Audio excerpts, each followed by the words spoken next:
Greetings. This devotion is for the 8th of January, and our reading actually for this day and tomorrow will come from Exodus. Today it's Exodus 2, verses 11 through 25. One day after Moses had grown up, he went out to his people and saw their forced labor. He saw an Egyptian beating a Hebrew, one of his kinfolk. He looked this way and that, and seeing no one, he killed the Egyptian and hid him in the sand. When he went out the next day, he saw two Hebrews fighting, and he said to the one who was in the wrong, "Why do you strike your fellow Hebrew?" And he answered, "Who made you a ruler and judge over us? Do you mean to kill me as you killed the Egyptian?" Then Moses was afraid and thought, "Surely the thing is known." When Pharaoh heard of it, he sought to kill Moses. But Moses fled from Pharaoh. He settled in the land of Midian and sat down by a well. The priest of Midian had 7 daughters. They came to draw water and filled the troughs to water their father's flock. But some shepherds came and drove them away. Moses got up and came to the defense and watered their flock.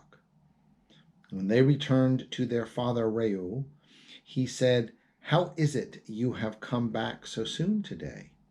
And they said, "An Egyptian helped us against the shepherds.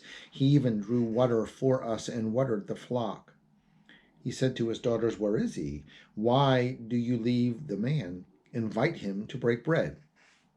Moses agreed to stay with the man, and he gave Moses his daughter Zipporah in marriage. She bore a son and named him Gershom, for he said, "I have been an alien residing in a foreign land." After a long time, the king of Egypt died. The Israelites groaned under their slavery and cried out of the slavery. Their cry for help rose up to God. God heard their groaning, and God remembered his covenant with Abraham, Isaac, and Jacob. God looked upon the Israelites, and God took notice of them. So we see in this piece here in Exodus a process of Moses coming to terms with who he is and what that really meant. He struggled, after all. He was kind of forcefully adopted as an infant, raised a part of Pharaoh's house, and he grew up living in privilege. Right? But the truth of it is, he really could not ignore who he really was. God's call to us can be like that, right? There's a sense sometimes we want to go this direction, that kind of thing, and God calls us back. And God's call is God's call. As much as we may not like it, it's always there. You know, as many of you know, I was not in the parish before I came to St. Andrews. I was working at a drug and alcohol facility, and as much as that was good work and it was work for God's people, I knew that God was calling me back into the parish ministry.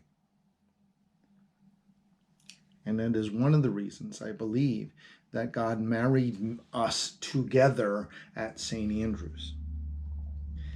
Thing is, God's calling you as well. God calls each and every one of us to do something, whatever it is. God's call is there and strong.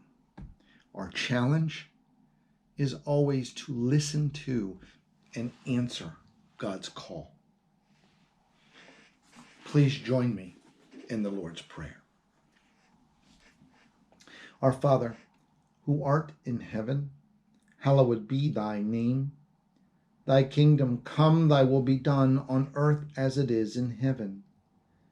Give us this day our daily bread, and forgive us our trespasses, as we forgive those who trespass against us. And lead us not into temptation, but deliver us from evil. For thine is the kingdom, and the power, and the glory, forever and ever. Amen.